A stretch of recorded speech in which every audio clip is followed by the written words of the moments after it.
Welcome. Today we're looking at The Monk by Matthew Lewis.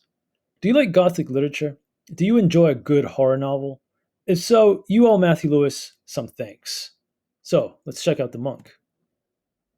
The Monk by Matthew Lewis is a dark and twisted tale of power, seduction, betrayal, sex, violence, blasphemy, the supernatural, dark magic, and death.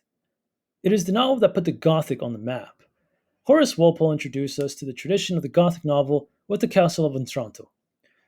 But it was Lewis who brought the horror element into the genre. This novel contains a dual narrative that follows Ambrosio, the monk from the title, and Don Raymond, a young man who spends the majority of the novel following his heart's desire, Agnes. Eventually, these two narratives cross paths in the end. To be honest, this reader preferred Don Raymond's story much more to Ambrosio's. It's in Don Raymond's story that we get some of the most memorable and haunting passages.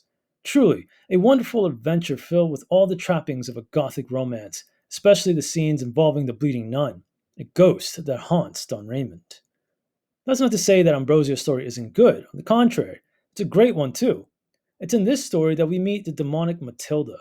She is by far the most fascinating character of this novel. Through her, Ambrosio falls victim to the imp of the perverse and slowly descends into hell. Ambrosio is a great case study of the darkest parts of human nature. His character demonstrates the consequences of repressed desires. This novel, while engaging throughout, is a difficult read for anyone not familiar with 18th century prose.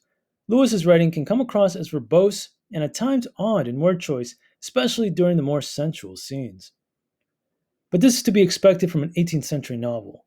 Despite these caveats, this is still a terrifying read that rivals any of today's horror novels.